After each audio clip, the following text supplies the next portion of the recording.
Bonjour, nous allons corriger l'exercice 19, page 270. Alors, dans cet exercice, il fallait déjà identifier les forces qui étaient représentées sur ce schéma, sachant que le véhicule se déplace sur une route horizontale rectiligne et qu'elle va actionner ses freins, puisque on dit que le véhicule va s'arrêter et que le déplacement est de la droite vers la gauche. Alors, on voit que la force F1 est verticale vers le bas, alors ça doit vous faire penser au poids. Que la force F2 est verticale vers le haut, cela doit vous faire penser à la réaction du support, donc de la route. Et la force F3 est opposée au mouvement, donc ça doit vous faire penser au frottement. Voilà. Ensuite, dans la question 2, il fallait donner l'expression du travail des forces. Attention, on ne demandait pas de les calculer, juste l'expression.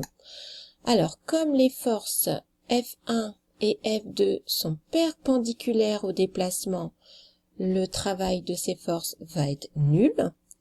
Il ne reste plus que la force F3.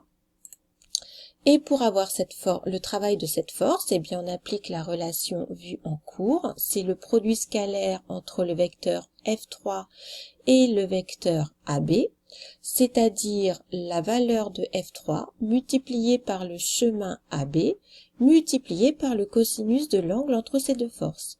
On voit bien que l'angle va être égal à 180 degrés puisque le vecteur F3 est vers la droite alors que le vecteur AB est vers la gauche. Cosinus de 180, c'est égal à moins 1. Donc nous pouvons résumer cette expression par moins F3 fois AB. Ensuite, nous devions appliquer le théorème de l'énergie cinétique pour calculer la valeur de cette force, F3. Donc on écrit le théorème de l'énergie cinétique. C'est l'énergie cinétique à la fin du mouvement moins l'énergie cinétique au départ qui est égale à la somme des travaux des forces. Or on vient de voir qu'il y a deux travaux qui sont nuls, F1 et F2. Il ne reste donc plus que le travail de la force F3.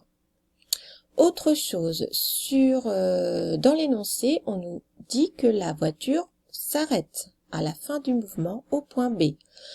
Par conséquent, son énergie cinétique au point B sera nulle. Ce qui simplifie le théorème. Ainsi, comme ECB est nul, il nous reste moins EC au point A, qui est égal au travail de la force F3 que l'on a exprimé dans la question 2. Donc je reprends la relation de la question 2, à savoir moins F3 fois AB.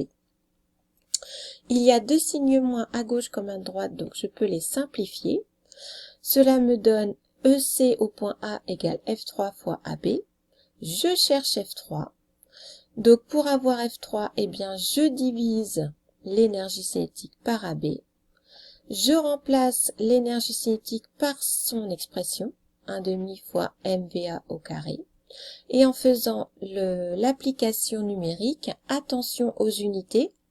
Il faut transformer la vitesse 80 km/h en mètres par seconde, ce qui vous donnera 22,2 mètres par seconde. La masse est dans la bonne unité et la distance est dans la bonne unité. Donc avec toutes ces valeurs, vous donnez 4,9 fois 10 exposant 3 newtons.